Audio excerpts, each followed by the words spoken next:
We're on now. Hello, everybody. Hello, everybody. We're gonna wait though until it clicks on here. He doesn't believe anything, so we're just gonna wait. But yeah, we're live, man. We don't want to talk about any sports or anything before we start. But No, this is not a sports show. This is not a sports show. oh God, thank God it's not a sports show. There'll be a lot of people on that. All right, ladies and gentlemen, this is not a sports show. This is the Manhood Tree Podcast, and my name is Abdul Rahman bin Muhammad.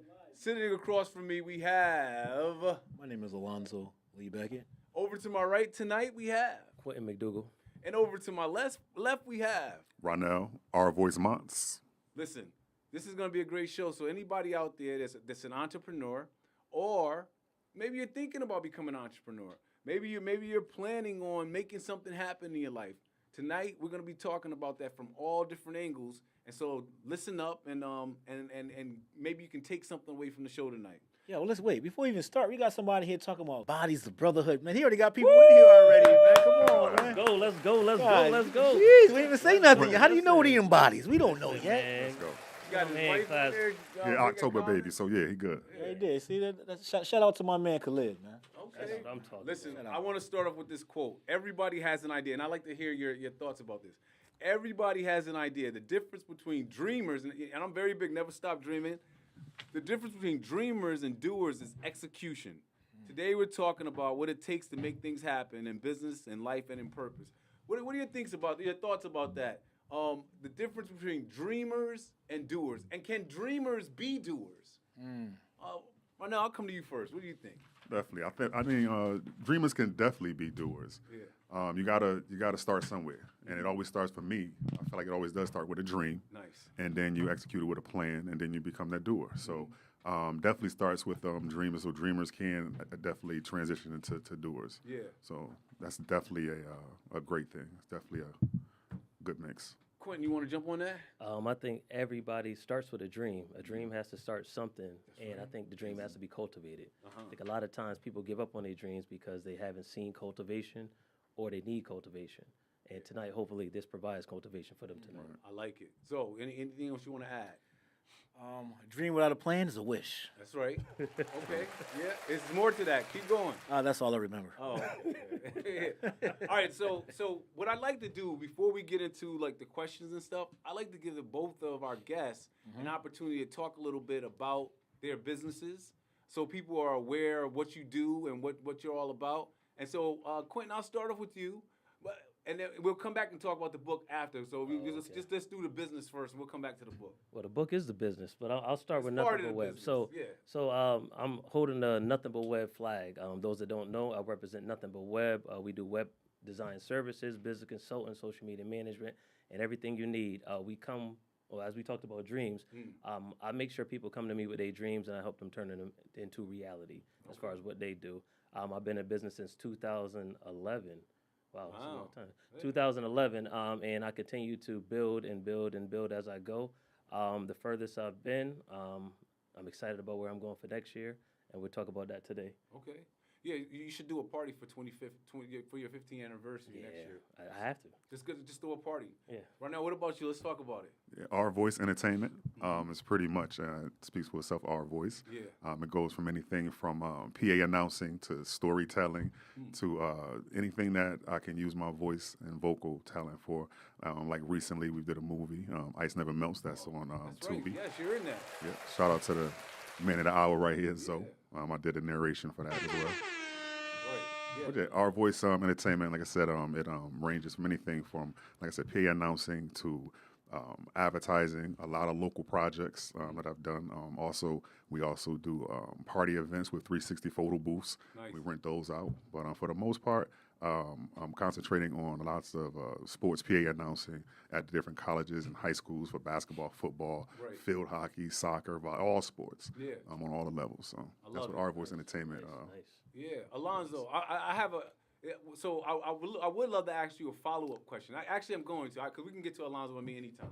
So I think, even though I think Quentin is doing the exact same thing in the sense of betting on himself, but I feel like you have to literally, like, I guess you're both doing it, but I feel like your voice is the thing you're betting on. You're saying that the way I sound Yes. is my bet. And how did you get to the point where you knew I mean, I'm sure people always told you, "Hey, you got a nice voice," because it's deep and stuff like that. But how did you decide to bet on yourself and start this business? Well, I mean, it's funny because even way back when, like second grade, I always was that kid that wanted to read in class. Oh, nice. So even back then, I was told, you have a nice voice, you have a good voice, good reading voice, and I always try to, be articulate when I read. So I love to read, so I do a lot of reading, so that helps. And then, like I said, having a deep, rich voice with the deep, rich vocals, that helps as well because it draws attention. Yeah. I knew back then that it was, could grow to be something big, but maybe back in 2009, that's when I said, you know what? I talked to one of my friends, and I forgot the guy's name. He was Williams. He was a guy that was, I guess, on the side of the road way back when. He started to do a voiceover. He had a voiceover career. yeah, I forgot, it was way back when. Oh, yeah, like, he had the golden voice. Yeah. So Yeah. honestly, he inspired me back then. I'm saying, like, wait a minute, if that guy can do that, and I've been hearing this all my life, Right. maybe I could. Do something like that as far as voiceover. So I spoke to my man, Jay Rick, from the radio station 93. He used to be at 93.7. Yeah. Jason Ricketts. So he actually gave me the blueprint and said, you know what, you need to go back to school and get an agent. Okay. I never got an agent, but I did go back to school. I went to Connecticut School of Broadcasting. Nice. Shout out to them. Yeah. So I went back there, finished that, and they taught me a lot of different things about how to use my voice, but also how to use the camera work and how to use the board and operate the board. So I went back to school, and then I just started to do a lot of local things as far as using my voice. I just started just recording myself, getting used to my voice. Yeah.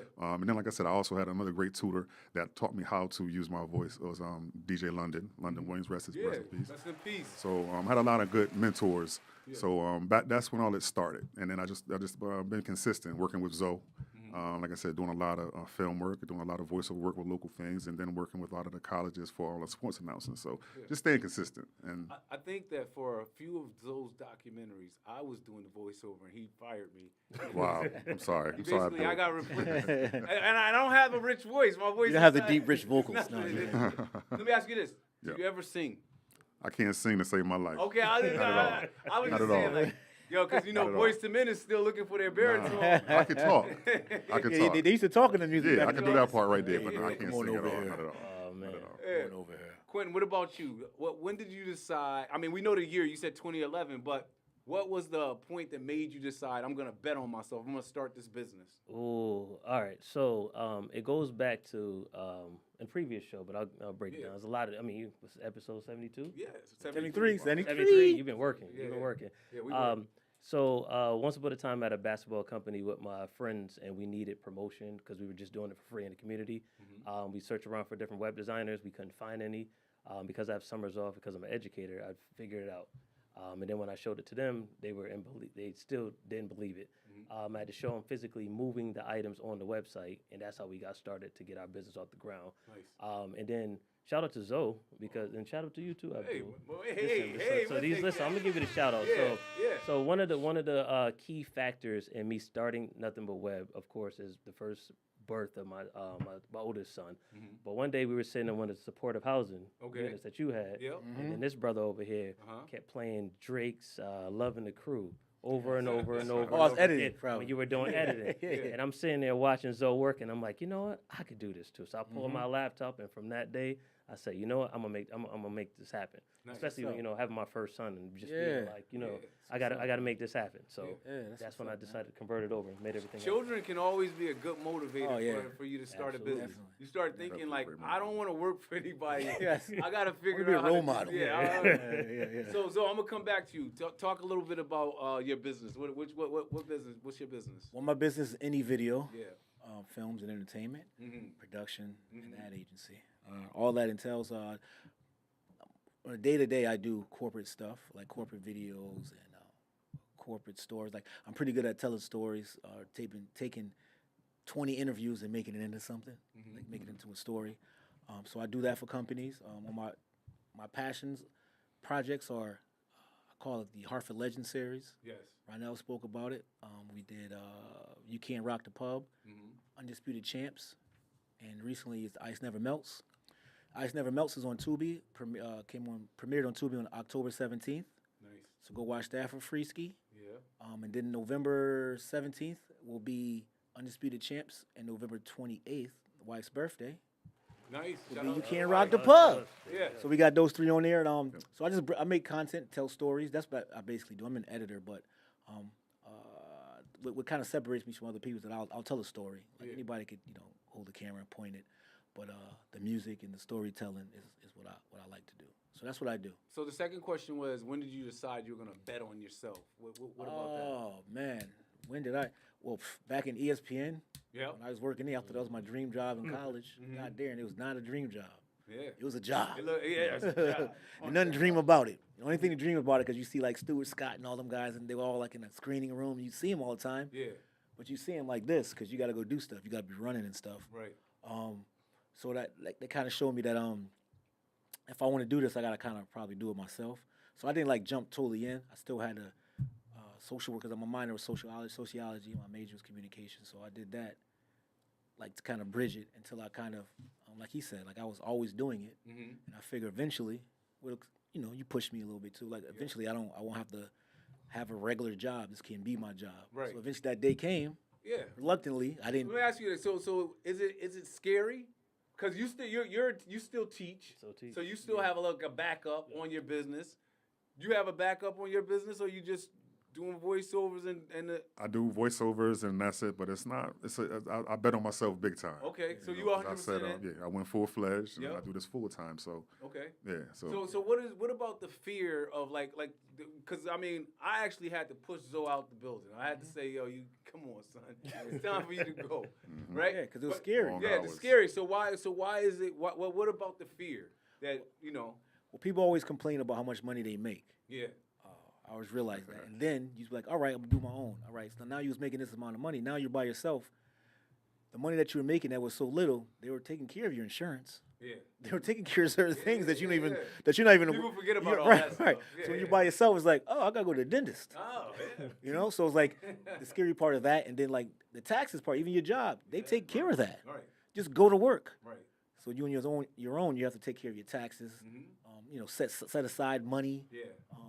It's like more responsibility in the whole thing because in my case, it's my whole family. Yeah. So it's me, my wife, and my son. So I had to make sure all those and that's scary. It's intimidating. You don't want to have to deal with it unless you like have to. It's like I'm just gonna stay here. Right. And I eventually, which I'm glad I did. Yeah. Eventually I'm glad I did because I have freedom. I Yeah. can do whatever I want to do, to an extent. Like I can do whatever I want to do, but I still come here or to my office every day. Yeah. I can do whatever I want to do, but I still You gotta come work. here. You still gotta do the work. I think that one of the things about business is, for me, I think the big thing for me when I started my people was that I just had this big vision in my mind that I was so tired of like listening to people kind of boss me around. I hate when people try to boss me around, and so I was just like, yo, I don't think I had a great plan, but it was like I'm a very quick learner, so I wanted to do like fatherhood. That's what I was like, that's the thing I'm into. That's what I want to do. You want to do that then? Now you're doing it now? Well, Right, I've that's what I'm always saying. done it the whole But time. back, what I'm saying is back then, The whole business was fatherhood when I first started. right? And that's what it kind of. Yeah. No, it's not. The whole business is not. I know. I'm saying, but now we're in we're getting fatherhood. closer to it. Yeah, Yeah. yeah. So, but it's like the thing about it is, if I would have done just fatherhood then 20 years ago, there would be no My People, Right. because nobody wanted it, right? Right.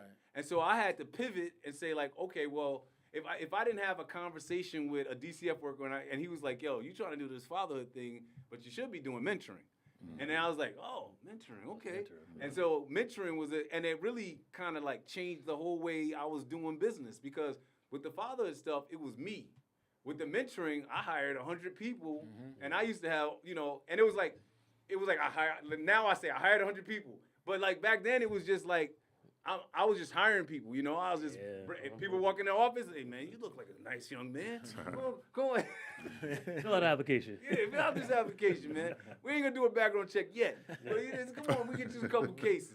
And so, but we had to learn a lot of things to get to the point where I think we were like a legitimate business, because, early on you make a few mistakes because you're trying to just get going. And so I think that the ability to pivot and change whatever your idea is really makes a big difference.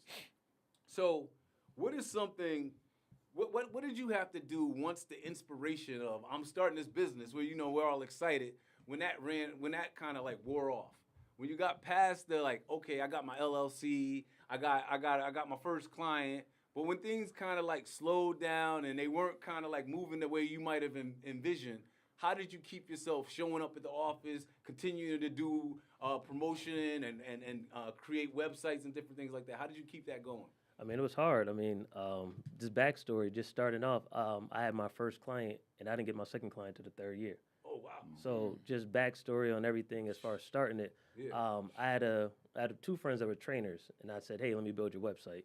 And they were like, what's a website? So then I kind of broke it down for them. And to keep promoting and to get better and to work on my craft, every month I rebuilt it and put it back out. Right. So every single month for almost 3 years, I put it out until I had my second client. And then once I got the second client in year 3, just kind of keep working. And then, year 4, I got another client. But it was just staying consistent. But just those lessons I learned from that first client, I try to pass on to all the different clients I use now. Like, you just can't give up. Most people start things, they give up. And I told them, like, almost 3 years. I was my own client, the first client. And then my first paid client, we kind of made it work. Right. Having that flexibility was great. It was scary, but at the same time, it was like I knew what I was building towards. I'm doing it.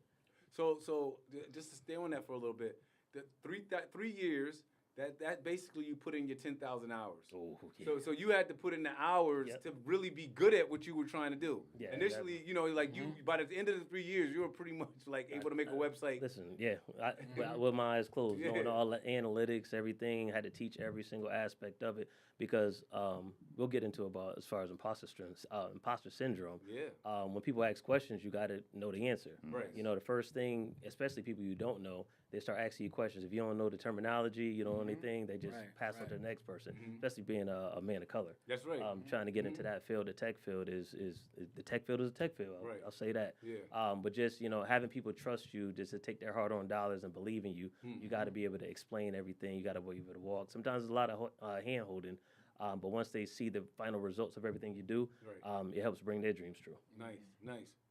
Ronnell, what about you? For me, it was I worked in the human service field for 25, almost 30 years, at all different type of levels, from youth development to people with disabilities. So I wanted a change, to be honest with you. So for me, I wanted that change. So I worked hard to become Rvoice, as far as spreading myself out, as far as doing PA announcing, doing projects, as far as advertising for companies, advertising for different commercials and things of that nature. So I wanted that change right there. So once it started for me, I was always excited. I was always excited because I was, it was a change for me. So I was happy by doing it. And when I got those no's, I didn't understand it, but I just kept grinding. Right. I stayed consistent, kept grinding, and staying up late. I said years ago, before I said, I'm not going to sleep.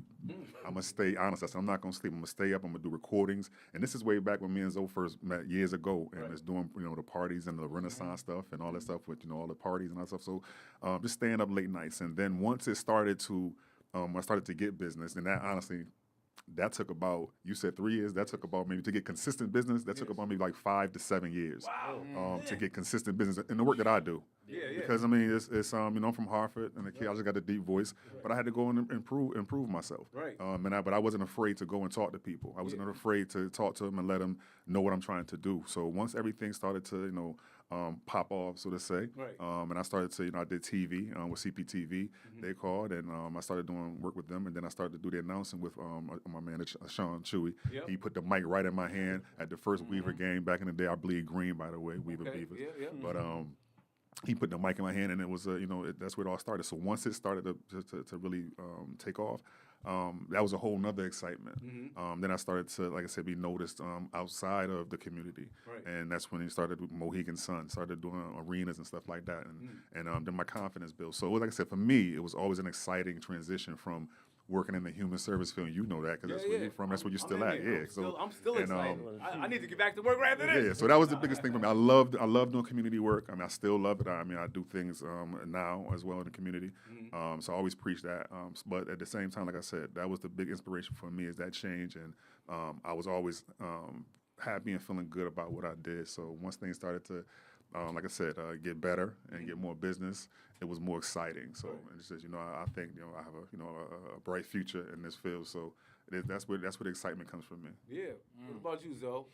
Well, all right. About the motivation. So like once the initial motivation wore off, when you know, how did you keep yourself going? Motivation is fleeting. I'm not really motivated by things. Okay. Right. I like that. So I'm not really. It's not. You can motivate me, but that doesn't get me going. Yeah. I mean, like the reason why I'm gonna go because you motivated me to go. Right. But motivation is a part of it. But I always believe in like law of averages. Man talks about that. Yeah, Jim Rohn, like the law of averages. So if I go in every day Mm-hmm. and I'm doing what I'm supposed to do, and I speak to all these clients, all these people, and I'm getting better, I'm sharpening my skill. The law of averages, people don't come back to me. Yes. And they always do. Yes. They always do. So I used to think that That's right. if I just go there and do what I'm supposed to do every day, today nobody called. And for like this month, we had a conversation about all the stuff happening in the state. In August, where I lose all this money, Yeah. all this stuff going on. Right. In October, it's all back. Right. It all comes back because those are the same people Yes. that kind of reach out again. And I'm Right. like, and at that moment when that was happening, I was like, just go to the office and do what you just doing. Just go there. Keep working. Just go do what you do, and then just people walk by, because it's like the momentum of it. It's a momentum, right? And like the journey is way better than the end. We That's talk right. about that. Like, Yeah. the journey is the dope part. Because once you get to the end, Never you're- stop you're- dreaming. you're gonna be Never like, stop dreaming. you're gonna when do you something get there. else. Yeah, never stop dreaming. That's what right? you So gotta the do. most the fun part is right now, but Yeah. people don't see that. Right. The fun part of you getting to say you're trying to make $1 million, you're trying to do 1 million book sales. The Yeah. fun part is now. Now when you get to $1 million, Right. it really is. It's like right now because you're thinking of all these ways to Well, get the reality is when you get 1 million book sales, you're not gonna say, "Well, I'm done." Right, You're gonna be like, right. "How can I get another More. million? How you get not another enough. million? I It's want not to feel enough. this again." Right. So with that's just having that same mentality as if, like, I believe in what I do, Mm-hmm. and I believe that enough people that I believe and trust told me that I'm good at what I do. Yeah. That's all I need. Right. Just going to keep doing what I do. Look for opportunities to help what I'm trying to do. Right. So I'm always searching for those opportunities, and it goes back to the knowledge part. Like when I speak about what I do, I'm not nervous. Right. I know more than everybody in this room. I know it. 'Cause Yeah, it's just what I do. There's nothing against you. Like, so you probably know more about fatherhood than all of us. Because that's every day you're doing curriculum. You're trying to figure out stuff. Right. So if you're in a room and someone says, the fathers, you'll be like, oh, no, that's not. And they have to, because they're like, oh, he's been into it more. So now people see value in you. Right. They see how passionate you are about something. Yeah. That drives people to come spend money with you. They say, hey, he's passionate. And he puts out a great product. Right. He speaks in front of people well. Yeah. Or the websites are functional. Everything Yeah. works. Just go with him. Don't even worry about it. Right. Because most people want to work with someone that they don't have to worry about. Right. You just like, hey, do this. And you just go do your own thing. Yeah. So I try to be like that. So like, if you need something, like, hey, I'm confused about. Give me ideas. I'll send you something tomorrow. Right. Yeah, Right. You know, that's stuff the like way that. to do it. Yeah. One of the things that I like in business is when your name is brought up in a room that you're not in. I think Yes. that's one of the that's what we're all seeking. Yeah. Is that somebody's talking about you in a positive way Yeah. and you're not even there. And they're saying like you should use their service. We've had good results with them or whatever. And I think that's what we're all kind of like looking for because every deal isn't made by us talking to the person. Right, word of mouth. It's word of mouth is good, right. So it's like them being able to talk about you when you're over here Right. doing something else. But if you do good work, they'll speak about. Also, if you do bad work, They'll speak about you. Yes. they'll definitely talk about. I've seen businesses go out of business because of not having quality work and other things. All right, let me ask you. I'm gonna come to you first right now. What does a typical day for you as an entrepreneur look like? Give us the day. Break it down when you wake up, what you do, all of that good stuff. How's it look? A typical day. Typical day. First thing would be thank God that I'm awake. Yep. That's the first, and then getting started with my focus of what I want to do as far as my accomplishments of getting my voice out to be heard. So typical day for me might be looking at my book of affirmations to find out what I'm going to read, figuring that out. That usually takes maybe a couple of hours if I want to do it the correct way. That's a typical day on a daily basis, but then that's just the beginning. So sometimes I try to put out affirmation every other day, but then I start to plan for during when the season starts, basketball, football, and baseball, plan for that day's event with my the rosters, getting all that down, making sure I'm pronouncing names correctly because that's a huge thing. So and just getting my scripts written and together and stuff like that because I try to approach every time I announce, I try to approach it like a professional. So if I'm doing a high school game, if I'm doing an elementary game, I try to announce it like I'm doing an NBA game. So everybody gets the same type of love and the same. And that's just me being consistent with my craft. And to me, it's like practicing till I get to that next level. So a typical day for me, pretty much is preparing. To go out to these arenas and go out to these different stages and also doing like vocal exercises to keep my voice strong and the way it's supposed to be. So that's pretty much it, along with household duties and all that type of things. But because the thing about being an entrepreneur too, in my situation, you have a lot of downtime. And I use, like I said, for me, my downtime, I wanted to be consistent with perfecting my craft. And like I said, doing all the things that I can do to be that great voiceover artist, that great PA announcer, and I take it very, very, very serious. So that's the typical day for me. Like I said, I have a lot of downtime as far as work is concerned. I don't work an 8-hour day, but it's all throughout the day, to be honest with you. But it's fun. I wouldn't change it for none at all. About how great I am. And Go ahead, say them again so people hear. Oh, I say I changed them. Okay. Yeah, I used to say a bunch of. It's like 4 or 5 that I know. I say that I'm great. I'm a great father. I'm a great friend. I'm a great businessman. Money will come to me. I'm just waiting. I like it. Right. So I say things like that. Then I'll do my post and text on a few things I have. The Good Morning Slackers post. Good Morning Slackers things, which is really for me. I tell people I started like 10, 15 years ago. It was for me. And people used to now people get upset. Like, what are you talking about? Like, I don't even know who you are. But it was really for me. So when I could look at it on my Facebook, because you're always scrolling, you see it's like right. So and then I would hear quotes like all you like you and not really you. You didn't do anything. Not really you, but you like Demetrius, the Malik. When y'all be speaking, and I be taping all this stuff. Maybe sometimes I taped you, but then you'll say something. And I don't know, it just sticks. I'll say it again, and I'll put it in the quote in the morning. That gets me going to get to the part where I can feel motivated throughout the day. What else?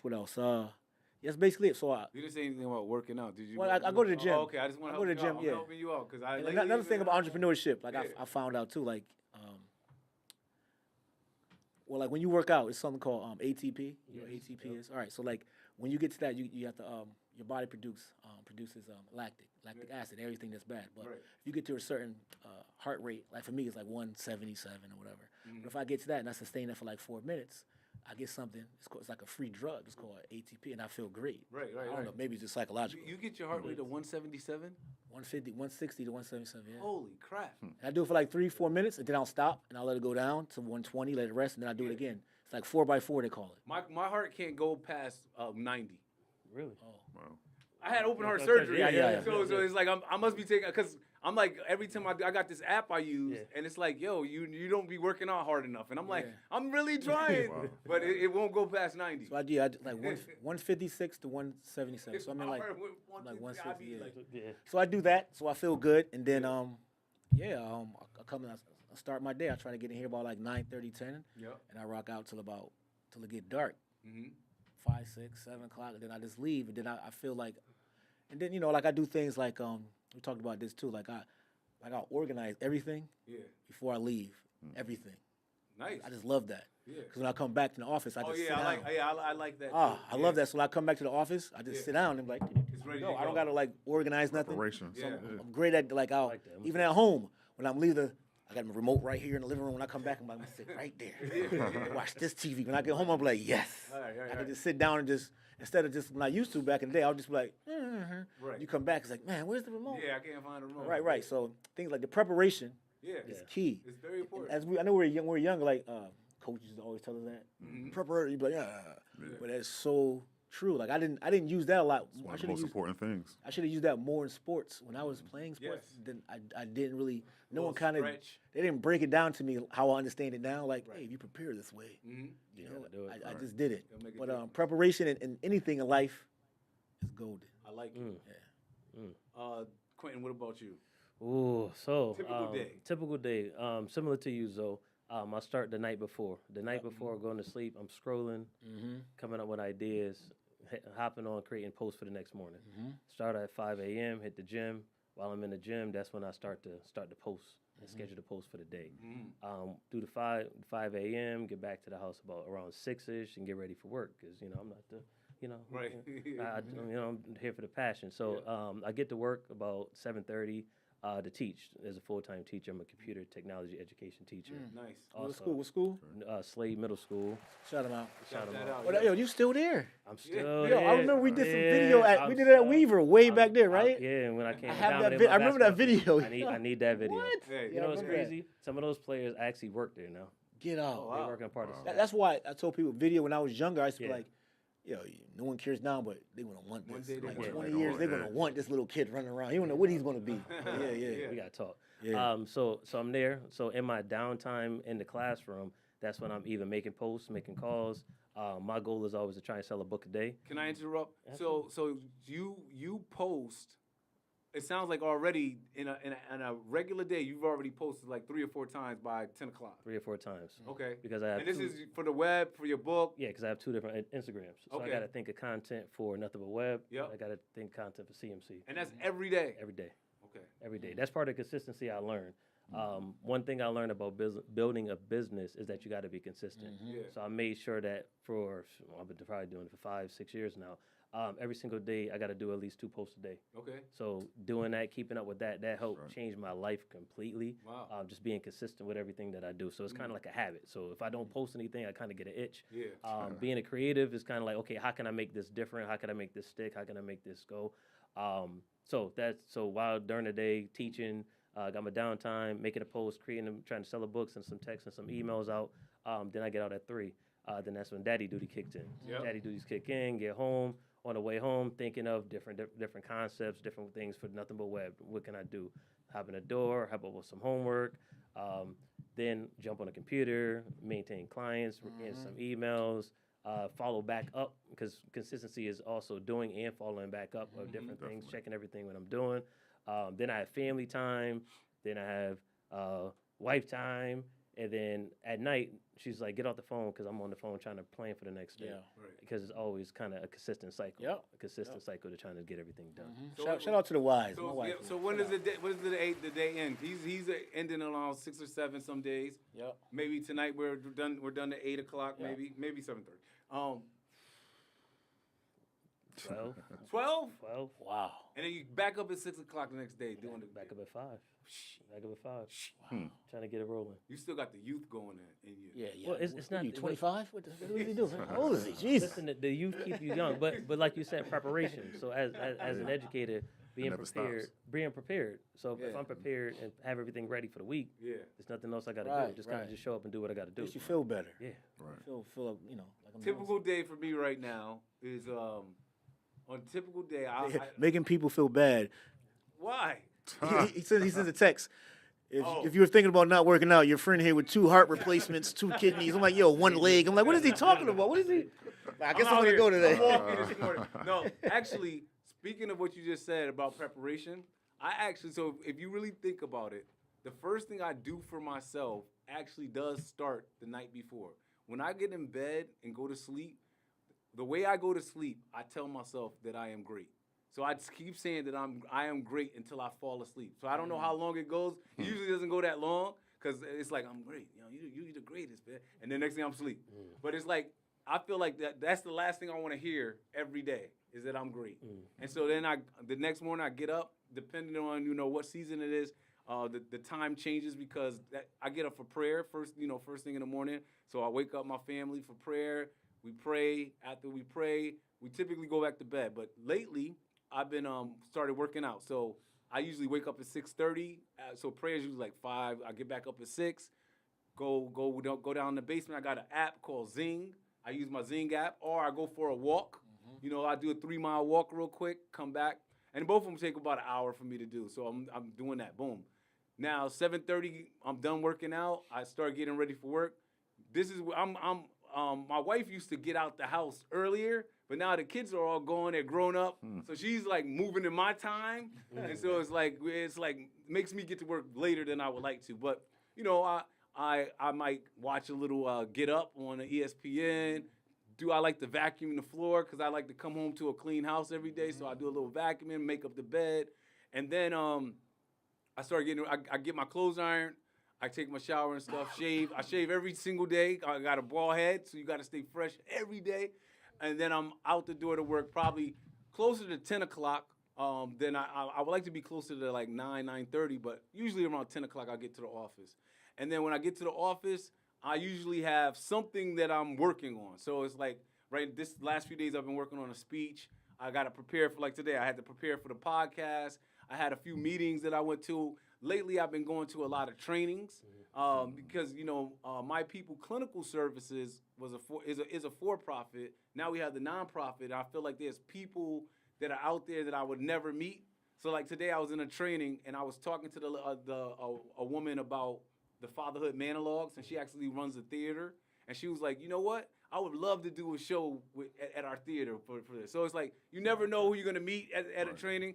I will give an example. Last week, I went to an event for somebody's like anniversary or something.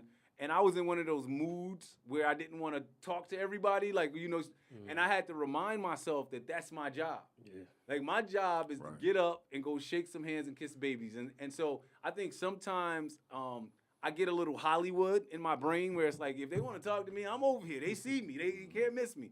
But it's like, that's not my job, is be Hollywood. My job is to be humble. My job is to get out there and talk to the people, because you never know who the person's going to be that's going to get you get you the next thing, your next deal.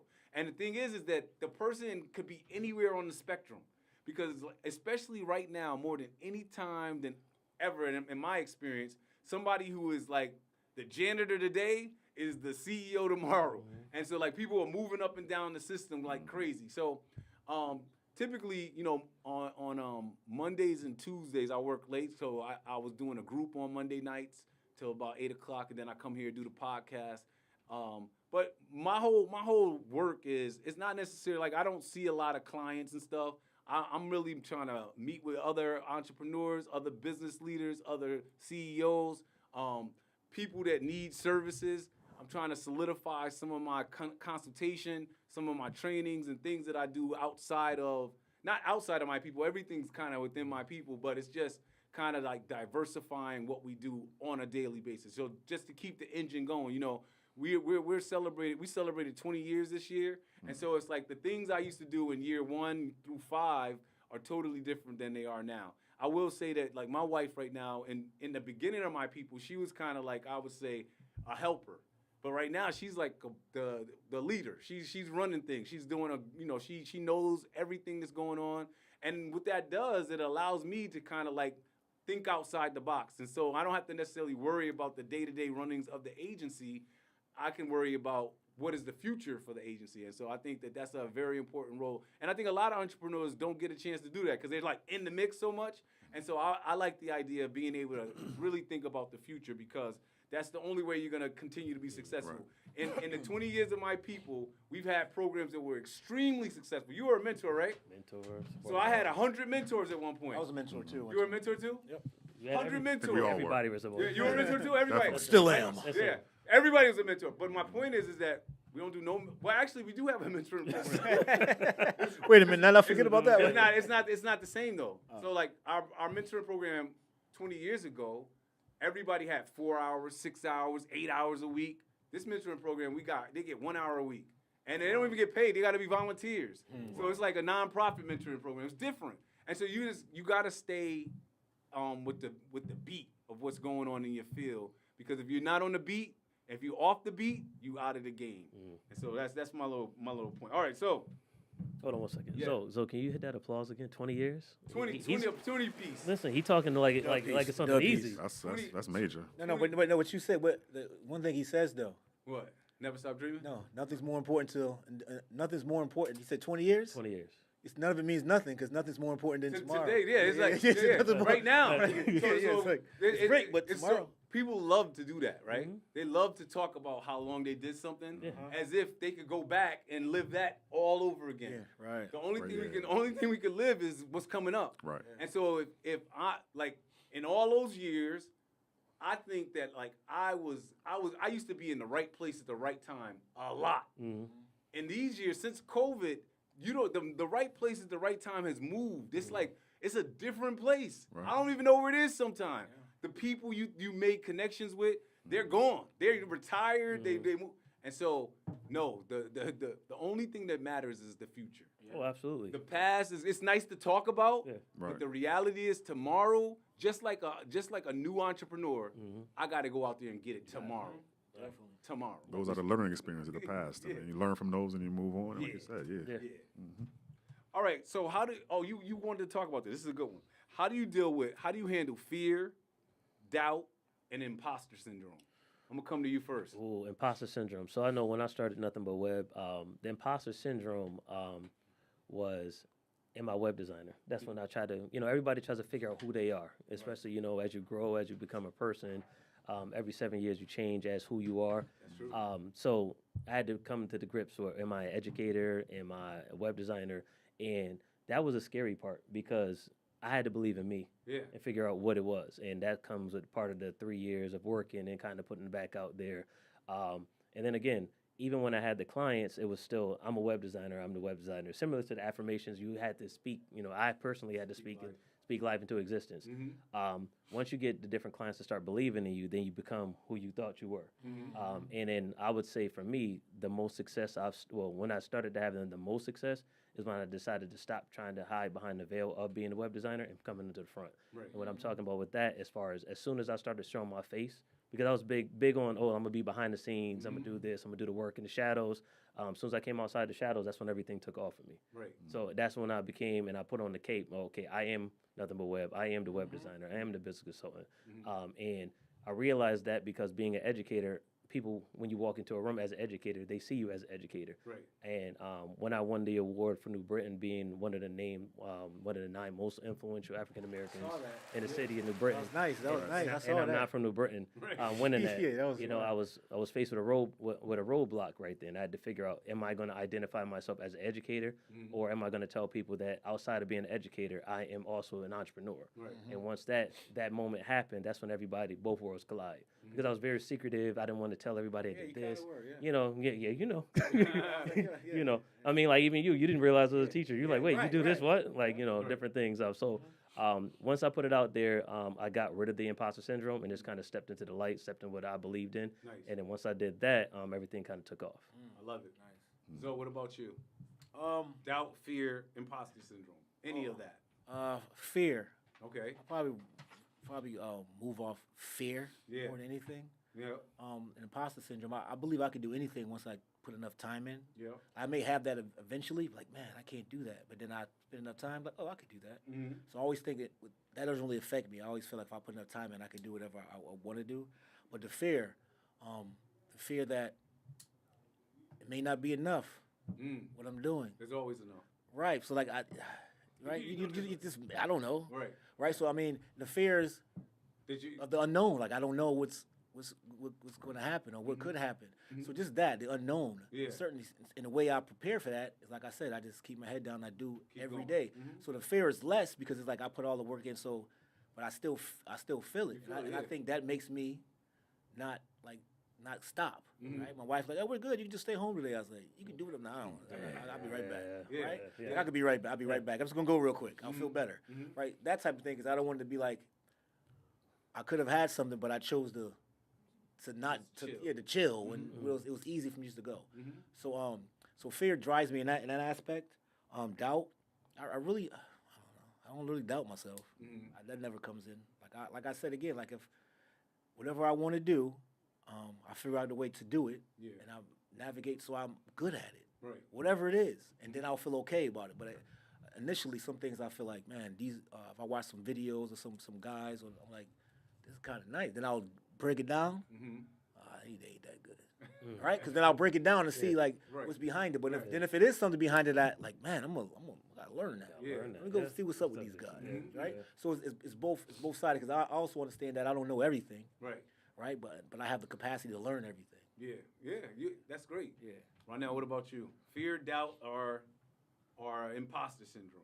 Well, for me, the biggest fear is for me is not being successful. What I feel is successful in this venture right now with being the best voiceover artist, the best PA sports announcer. So that's the biggest thing, is not being successful. But I don't doubt myself because I stay consistent. Yeah. I stay consistent with the craft, and I believe in myself. So like my man said just a minute ago, once I realized, I said, you know what, I have to believe in myself to say, you are the best.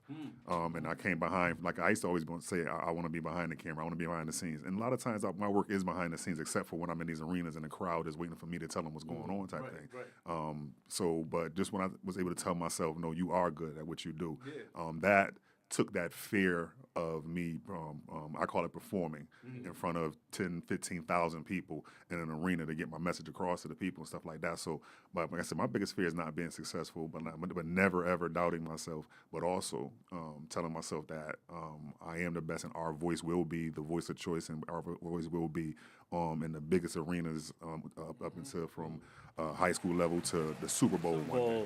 Because, Super Bowl. And it's funny because I say that and I mean that wholeheartedly, because that's my ultimate goal, is to announce the NBA Finals or get to the Super Bowl one day. And it's a long shot, but I know with consistency, talking to the right people, because a lot of times it's not what you know, it's who you know.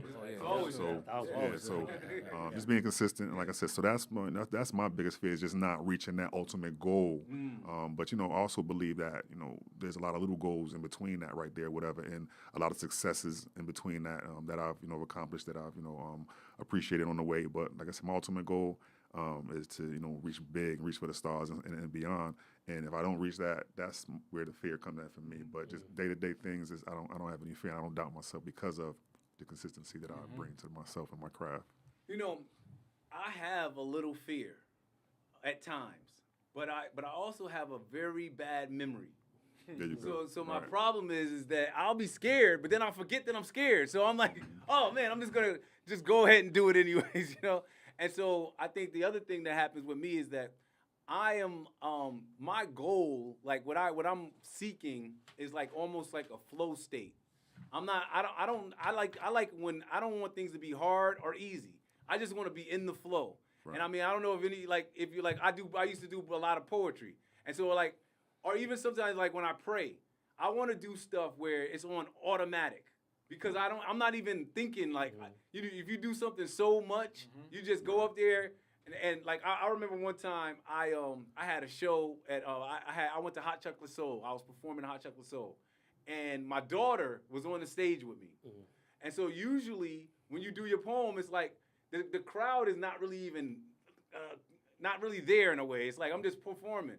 And so, but with my daughter on the stage, I got so caught up with her singing and being on the stage with me that I got out of my flow state. So when it was time for me to do my poem, I totally forgot the poem. I could not remember the poem at all. It was like I was up there, and then I took my hat off and I threw it and hit somebody in the front row with my hat. So that made it even worse. But it was like, if I can achieve the flow state in my business, in my whatever I'm trying to do, I'm good to go. I like things to just flow and be. I don't know if it's easy. It's just I'm just in it. I'm in the zone with it. I know what you mean. You know what I'm saying? Like for example, we were talking about a project I'm doing. You're in the project I'm doing. Yeah. Right. The person I worked with before, we're easy. Right. So the next person is like, yo, what is going on? Yeah. Like, Right. What are you doing? So Right. now it's harder because when me and her work, You just talk. It's like boom, boom, boom, boom, boom, yeah. boom. Right. But with someone else, it's like, yo, what the? So now, you know what I'm saying? So I do know. I do know. So I definitely understand that. So Yeah. So yeah, that's the big thing. All right.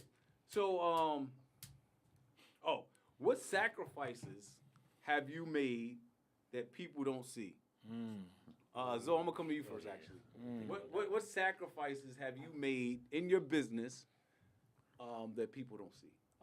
The people, my clients, totally different from when I used to start. It's so funny. I see people on the internet, people that do what I do, and they're younger than me, but they're doing what I did back then. Right. And I can see the whole thing playing all over again. Like the conversation they have with people about prices and my camera costs this much, and I'm like, and I when I was in that stage, I realized that the people you don't necessarily when you have a business, you're really not going to get money from the people that are around you all the time. Facts. Definitely not. Most people get the money from Facts. people you don't even know. Yep. Right, but we spend when we first have a business, we spend time trying to get. Hey, man, let me do something for you. Right. Yeah. And we're at 6, 7, 1,000. Some of my stuff's like $1,500 just for me to do something. Right.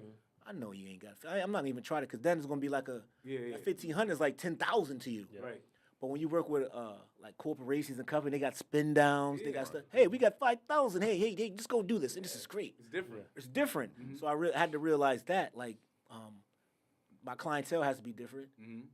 Where I hang out has to be different, right? How I present myself, how I send over like invoices, proposals, treatment plans, pitch decks, all has to be different. Yeah. So like all of that, I had to change, but I didn't. No one told me. I had to like kind of figure that out by the way. Right. But I could see people online that are younger than me in the same business making the same mistakes. Right. And it's like, how do you just call them like, yo, bro, let me tell you. But it's like, nah, you have to get there at your own.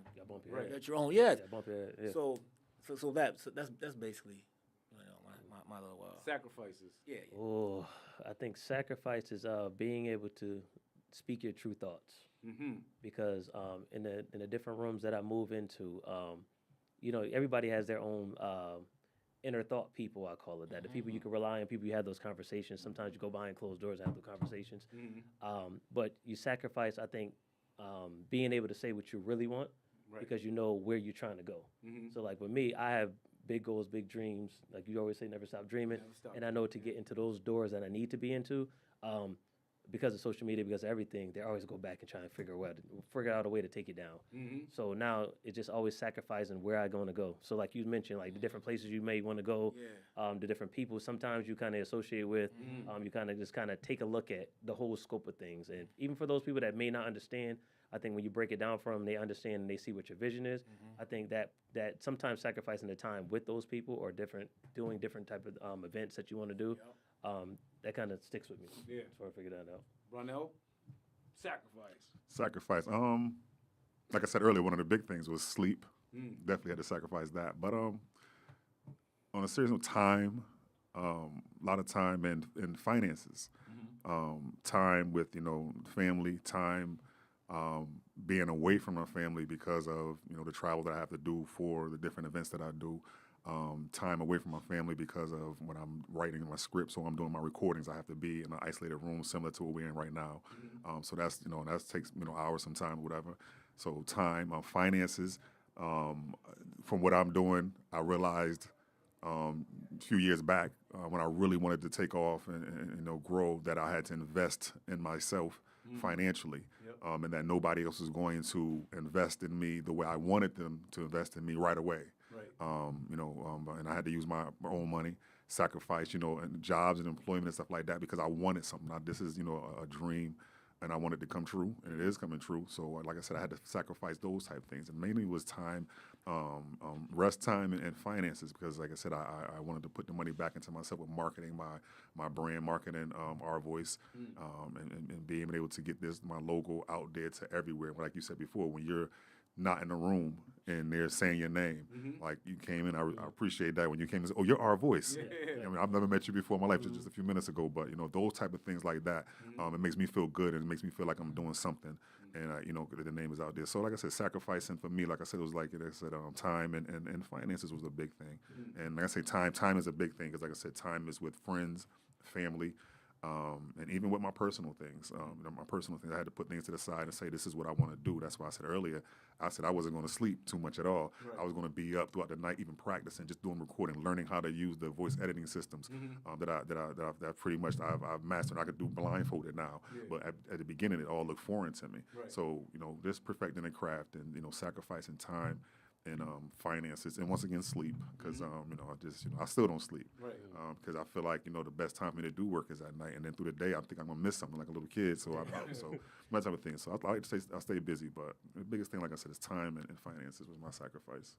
If I could go back and do it all again, and I know I can't, I think what I sacrificed is like seeing my kids grow up in a sense, like. Right. Not to say I missed the whole thing, but I think there were some critical moments that I wish I would have been able to be at. But there were certain points when I was doing my people where it was like, Deshelle was gonna go to the thing. She's like locked in on family stuff. But I was like, you know, I'm gonna go do this business thing. And I think that in retrospect, the business thing would have been there the next day. It was always gonna be there. Right. And the thing about the kids is that they're gonna grow up, and they're not. And all those little moments when you just kind of like play it back, you know, because it's like one day they're little, and then the next day they're like teenagers. They're dropping off at college or whatever, and you just think like, dang, there was so many things that I wish I would have been there for that I missed. And so and then you live with a little bit of regret. But the great thing is you know that it's not over, right? You're gonna see other Right. things are gonna happen. But I just think that, you know, just as a fatherhood plug, I would say to any father out there that the time is so short. That first 18 years goes by so fast. I know when you're like in the mix, they're like 8 years old. You're like, he said it was gonna be fast. It's hard right Goes now, by fast, but yeah. it really does go by fast. Sometimes I look at pictures of my children when they were little, and I could almost be in that picture. Like, I know what we were doing, I know how it felt, all of that kind of stuff, and it just went away, just like that. And so they're growing, and I'm happy they're growing up. But Right. I just really wish I could have got like a few more hugs, a few more kisses, They like grow those fast. sloppy kisses, you know, like all that stuff, because the time just really does go away. And I think I don't know if the sacrifice was worth it at the end of the day. All right. What advice would you give someone if they were like thinking about starting a business right now? So if they were saying, you know what, I really want to start my business, what advice would you give someone that like maybe like 3 to 5 things you would tell them to get them out the door? First, we all dream, we all have visions, so start with that dream. Be consistent. Come up with a plan. Be consistent with that plan. But the number one thing is when you make that plan, believe in yourself. Believe in yourself, believe in your abilities, believe in no matter what it is you're doing, stay true to that, no matter what you look like doing it. If you want to do that, as long as you're not harming anybody, be true to yourself, be consistent to yourself, and think positive about everything that you do. And don't be afraid. This is the biggest one, I guess. This is one of the biggest things. Don't be afraid to hear no. Yeah. Don't get discouraged when you hear no, because you're going to hear no a whole lot. Even when you are, quote unquote, successful or, making up, you're still going to hear no's. So just, stay consistent, stay focused on your goals and your tasks. And like I said, the biggest thing is being consistent and believing in yourself. So those are some of the things that I would definitely tell somebody that's starting off. And don't think just because there's times when, we all been there when you feel like, you know what, I need to stop doing it. Let me go back to doing this, right? Because I was at that point at one time. Let me just go back to the, human service field. Let me go back to be a director over here. I can make my money and this, that. But I said, you know what? I'm going to stay focused and stay, on task right here, whatever. And a month later, things started to open up drastically for me, my sports technology. So it was like, stay true to yourself and just be consistent and believe in yourself. And don't give up at all, because you never know, around the corner might be that opportunity that you're waiting for. Right around the corner. So what advice would you give somebody about to get started? They don't know what to do. Whatever it is you're doing, you just got to be the end all be all. You got to know about it. So you can't make sneakers or clean sneakers. Don't know about different products and what they do to the sneakers, like how it affects the sneakers, Know what the you're leather, doing, right. whatever. Just be very knowledgeable about whatever it is you're trying to do, because that'll come across immediately when you talk to somebody about you're doing something for them. You start saying things. They'll understand that you're very knowledgeable about it. Fail a lot. Fail forward, fail, whatever you want to call it. But try things in your business that may not work, because you're in the beginning of it anyway. So no one's expecting you to know exactly how to post an ad or post or whatever. So try these things. And in trying those things, you're going to find people that can help you. So you're going to look for mentors. Look for somebody. Not even it has to be in your field, but maybe it's a businessman that you're like, hey man, he's had his business for 25 years. Like, how did he do that? Right. And I always tell people that if you meet anybody at this table, anybody successful, if you ask them, they will help you. They will help you. No one's never going to say, no, I'm not going to help you. Because a real entrepreneur knows how hard it really is. Get out of here, kid. You're right. That's the thing, too. People will help you. Other entrepreneurs will help you because they see themselves in you. Right? And they'll help you. Like I was speaking to a kid at Capital Prep, and I wanted him to get him on the show. Yeah. He's I sent me his resume over to help him fix it. I had a meeting with him, Nice. and he's doing he's amazing. I'm like, yo, you're doing this in high school, Right. right? So like, but he was looking for mentoring. Mm-hmm. So she I don't know, she might have saw this or something, and she hit me up on hey, can you come through? I said, I'm like, all right. So I went and talked to him at the cafe over here across from Capital Prep. Yep. Heard about everything he was doing, but he was like, how do I what do they do over there? What is it called? The end of the year. What do they call it? Graduation. No, it's something that at Capital Prep they do at the end of the year. All the seniors do this project. It's called something at the end. Capstone. It's like a social justice project. Capstone. No, Yeah, social justice project. Yeah, So yeah. his is mentorship in the black community. Why it isn't anymore type. Oh. That's his whole thing. It's out there. Right. So he was right, but he doesn't know where it is. So Right. he's like, how can I get him? I was like, well, we do this. Yeah. He's like, oh, how do we get in? But he doesn't know. Like, there's no resources for that. You know, I think the greatest, to me, the best person to talk about mentoring is Matt. That's in Philly, anyways. Yeah, but you could. Yeah, But the reason why is because I think a lot of people don't understand the part about the sacrifice. he's the example of it. He's a great example. yeah, he is. You talk about sacrifice and the humility of it all. Yes. So if you got the time, like, think about it. For like 5 years, Matt was just doing whatever I told him to do. For free. Well, he got some. It was kind of free. He got a couple. That the car he was driving, he needed gas, so it was basically free. But so my point is that sometimes, like, if you're in a position where you want to get something, you got to go to the people. You do need to know the right people. Right. But I think that if you're gonna go, you got to go like a patuan. Yes. You know, you got to Yes, go like, I'm about to yes. go and, you tell me go get Yes. the water, go pick up the Got bucket. you. I'm going to get the bucket Yep. every time. You got to be a great follower before you could lead. You got to be able to be. If you can't follow a great leader, why would I follow you when you want to lead? Lance is another good one, by the way. That's Definitely, he's my mentor. he's a little. We get the little. Yeah, don't give him any drinks. You don't get it. I He actually didn't want to gave say it. He gave up drinking. He did? Yes. He must be the greatest ever now. I'm gonna go hang out. He's the greatest. Wow. Yeah, he gave it up. He gave it up. He's getting new one. married next year. Again, yeah. Yes. Yes. This is the He third didn't time. never get married before. Oh, third time This engaged. time, listen. I don't okay, know. We're not talking about Who is this Lance. guy? I don't know. We're not talking. Okay. Hey, it's in love. I don't know. How did Oh, you make man. that left just then? Go ahead, Quentin. Quentin, what would you say Oh, to somebody man. that wants to start a business? So you guys gave great examples. So I had to kind of sit here and think about it a little bit. That was a left. Yeah. That was a sharp left. Sheesh. So I'm gonna go with this brother over here. Said once you have a dream, write it down. Mm-hmm. Write it down and put why you want to do it. Right. Because when the days get tough, when it gets hard, you need something to always go back to and say. I say go buy a whiteboard. Write down your dreams on that whiteboard. Mm-hmm. The next thing I want you to do as an entrepreneur is go to the store and buy anything. Buy a shirt. Mm-hmm. And I want you to try to sell that shirt to 100 people. Nice. Because you got to know what it feels like for people to say no.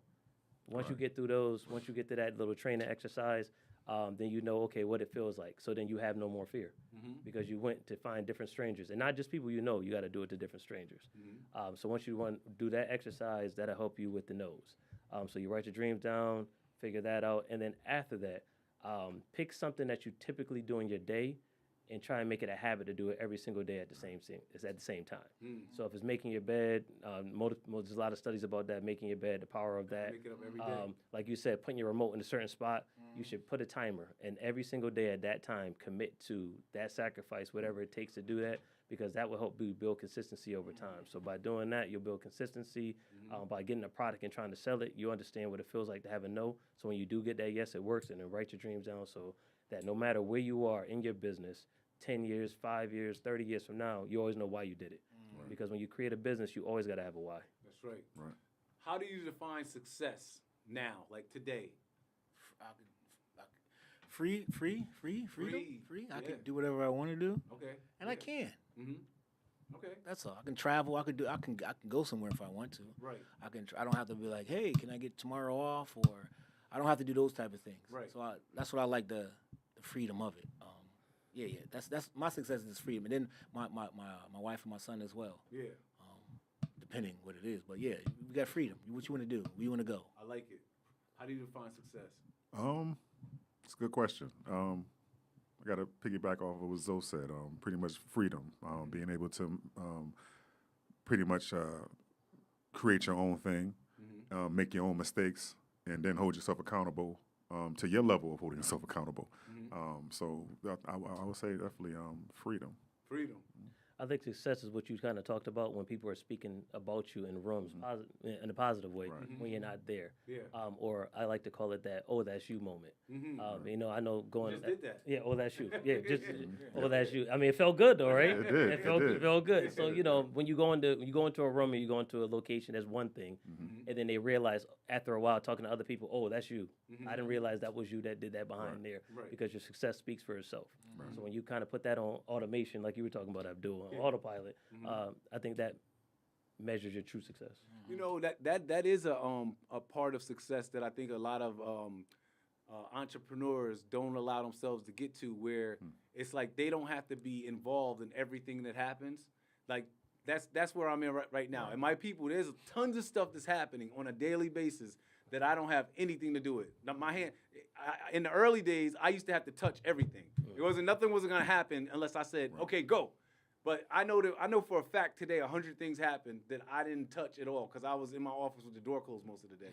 And so there was things happening that I had to literally say, hey, tell me about that meeting you guys went to today. You know, I heard you guys talking about it, but so it's like really getting to the point where you have created a team that can operate without you having to direct them. You have people on your team that know how to make things happen. And so, you know, everything in entrepreneurship isn't about it has to go through me first, because that's still like a low level of entrepreneurship. You want to get to the level where you there's a million things happening and all you're getting is the pertinent information that you need to know so you can be able to keep moving things forward. All right, legacy. So we're gonna come to you first.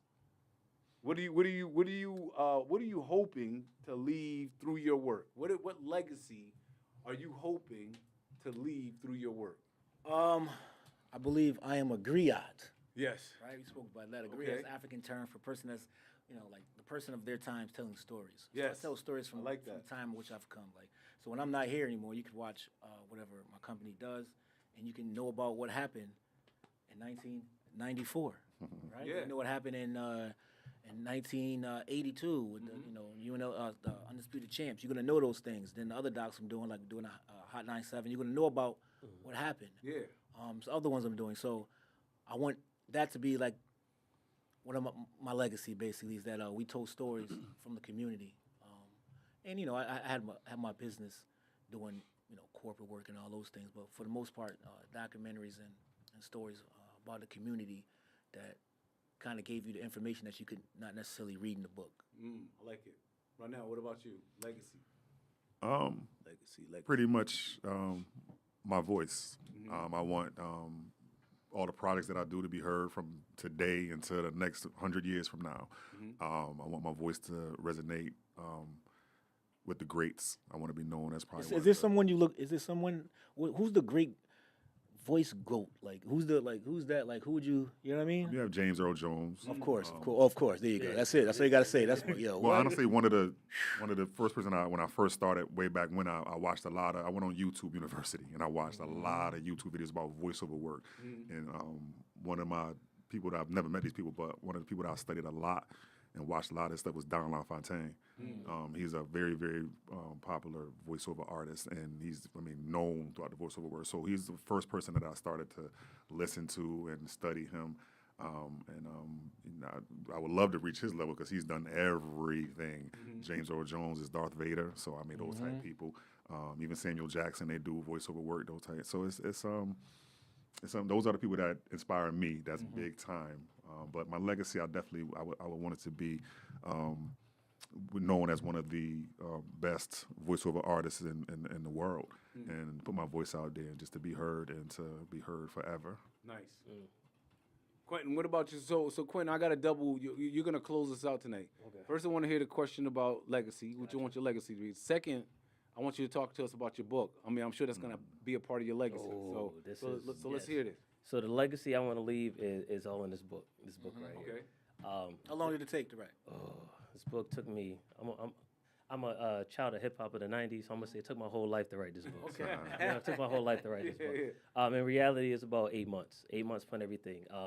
Just preparation and everything. It took me a couple years not to write it, but just to plan it. So what I always wanted was that accolade. So me being an educator as long as I've been, most people would say, "Oh yeah, you probably won Teacher of the Year," and I'm like, "No, I never won Teacher of the Year." But it took in 2024, I became Slade's Teacher of the Year. Now like you said, I've been there forever. So that was my accolade. I'm like, once I get this accolade, I'm gonna put this book out, and then now I got the cherry on top because I could tell my story about how I dealt with racism and how the education system is not built for black male educators. That's all in the book. And then once that happened, the floodgates opened. So not only did I become Slade's Teacher of the Year, I went on to become New Britain's District Teacher of the Year. And I was the first black man ever to do that. Giving full circle in education, when you start a brand new school year, the person that won the District Teacher of the Year has to give the speech on the stage. Prior years, we were going to New Britain High School to do it, and I made sure when I talked to the superintendent, we got to go back to CCSU because CCSU is the university that I went to, where I had professors and advisors tell me people like me shouldn't be educators. So now to go back in full circle moment to not only being a male educator, a Teacher of the Year, a District Teacher of the Year, and give a speech on the same stage that they told me all this, I had to do that full circle moment. Nice. And then I went on from there. I went on from there to be one of the finalists for Connecticut's Teacher of the Year, all in the same year. So just that moment and that legacy sparked me to, I got to put this story out. So I had the roadmap planned. I just had to fill in the pages with everything. Now, talking about this book gives the story of what it took for me to be an educator because I never wanted to be an educator growing up. Most people never see a black male teacher. We never know what that looks like. We never really want to be that. I actually was a business major when I started, and I switched my senior year of college to go into education. Kind of backstory on that is working when I was at My People Clinical Services. I was also at the Montessori Magnet School. Yeah, I remember. Yep, and then one year, I think the third year I was there, the principal gave me an ultimatum. He said that I had more talent than the teachers was there, and he broke down salary scales and what it looked like, and told me this is what you deserve to get paid. And he told me I was going to lay you off. I was going to let you go because you're wasting your talent. And then from there, I switched to education. So going through that journey, as far as education, just, again, filling in these pages, I tell that journey. I talk about what it took to start Nothing But Web because we talk about entrepreneurship here. So it's the journey you're actually mentioning there. I'm reading the book. Don't. Okay, all right. I thought I was gonna be in there, but I was like, let me find out. I gotta read the book. Yeah, read the book. Yeah. So I talk about Nothing But Web and why I started because, like I said, we always got to go with why. So to do that, I had to find what I was passionate about, and I take people and readers through the journey of the book to how to find their true passion. Because a lot of times, especially now, people see different entrepreneurs online on social media. Oh, I can do this, I can do that, and they try it because they're not passionate, they fail. So what I do is I guide people through the book of what their true passion is, and once you find your true passion, I then show you how to turn your passion into a business. Nice. Now I'm talking about breaking down color schemes and what it means to have a business and writing your whole business plan. So ideally, this book is for anybody, not just an educator, but also anybody that wants to get into entrepreneurship, because the goal of this book, when I wrote it, from the lens of a teacher, is guiding you through with questions, because I'm a big reader, just like you mentioned. And one of the things I hate with a book, you read a great book, but you forget what page things on. So this is literally your journal, your diary as you're reading through that you fill out. And the ultimate goal is once you finish this book, you'll have your own IP and your own business plan within this book. Nice. Dope. And that's why it's called Beyond the Bell, How Educators Can Lead, Inspire, and Build Businesses. Where can they get it? Okay. Oh, they can get it from cmcpublishinghouse.com. And then I'll break that down real quick. So CMC, my two sons, Chase and Cole, the M is McDougald in the middle, shopping the book. So I got to January, was ready to put the book out, and then I felt I needed one more thing. So what I ended up needing was I needed to reach out to somebody in the education space. And then I went and found State Senator Doug McCory. So he does the forward of this book. I read that, yeah. He does the forward in this book, and that's the last little cherry on top. Shopping around, you see a lot of people put books out online. They go the Amazon route, they put it together, Amazon does it, and then they take their percentage. They take, some people 40%, it all depends, they do different things. So me being an entrepreneur, I decided, I'm not going that route. So what I did was I decided to start my own publishing house, CMC Publishing House, black owned by my kids. So my kids are the owners of this particular business. So now when you're buying the book, they ship it, the people at the post office know their name, they go in there with the card, they ship it, mail it out and everything to you. Because that's about the legacy that I'm trying to build for them, showing my kids what it looks like. That's dope. Yeah. That's dope. Never stop dreaming. All right, before we go, any last comments for the people that are listening tonight? Ronnell, we'll start with you. try to stay positive in this crazy world that we're living in right now with all the stuff that's going on. I'm not gonna say any names out here, but we all know. Yeah, there you go. Well, you said it. But like I said, just try to stay positive. I mean, because it's we're gonna go through a roller coaster ride with everything. Yeah. Just stay loved up with your family. Stay positive as much as you can, and just don't fall victim to all the other distractions that's going out here with all the potential race wars or all the stuff that's being made up to happen in this world nowadays. So that's what my message is for anybody right now with it, because I stay on CNN as well, watching all the stuff that's going on and reading it. And I got something you should check out. It's Watch Straight Arrow News. You ever get that? No, I need to though. Yeah, because it's Straight Arrow it's News. They just tell you left. They tell you left, right? But it's straight arrow, like exactly what's happening, and it's weird how it happens when say like the Cowboys get whatever game, we're all cheering. A whole bunch of stuff will come on. Like all stuff is happening, but no one cares because we're all like, yeah, you didn't see that just happened. It's weird like that. Zoe, what do you got? What do you want to say before we go? I think key thing that everyone was talking about, as far as like following your dreams, being a businessman, entrepreneur, I think visualization is very important. Yes. Yes. At the earliest, before I knew what like motivation and all that was, I used to put like, not even knowing I was doing, I would put like my screensaver would be a camera I wanted, or I'll have before I even had a computer, I would buy the Mac, the Final Cut book, and I would read it and highlight it. I would take it out and put it on my wall, and I would see it all the time, not knowing, I didn't know that was like a tool. Yeah, it's a tool. Right, but I would see it all the time. So as soon as I got a little bit of money, guess what I wanted? The thing I've been seeing all the time. So I think the visualization is very powerful in whatever you're trying to do. Like if you need that new mic, if you need that new camera, if you need, I don't know what you need, a new book. I don't know. You need new I don't know. You need something for your book or whatever. But those things you got to keep in front of you so you see those all the time because you don't realize. Yes. You're watching TV all the time. The reason why, the reason why you want a chicken or a hamburger because the commercial come on every 2 seconds. I had some great chicken today. But it comes on every 2 seconds. So do that kind of do it to yourself. Every time you see something, now you know when you get some bread or some money, I'm going to put that back into I'm going to invest in myself because I need that. Quentin, what about you? Never put limits on yourself. No limits. No limits. Who knew in the year 2025 I put a book out? That wasn't the goal. I had a vision with this book where I want to take this. But just never put a limitation, never stop with that hat that people see you as. Some people might see you as, in my case, an educator, but they didn't. But I'm also an entrepreneur, but I'm also an author. So in life, never be afraid to add commas to your name, not commas to your dollar, not commas to commas to your bank account. So my legacy, what I want to leave is continue to, how many more commas could you add to your legacy? I'm an entrepreneur, I'm a father, husband, author, teacher of the year, So just continue to add commas to your legacy. I love it. I don't think I need to say anything, man. This has been a great show. I want to thank Quentin McDougald, Ronnell Monts, Alonzo Lee Beckett. My name is Abdul Rahman bin Muhammad. Oh, yeah. We'll be back next week, 6 o'clock, on time next week. We're coming on time next week, Joe. The word of the day, never stop dreaming. You can do anything you put your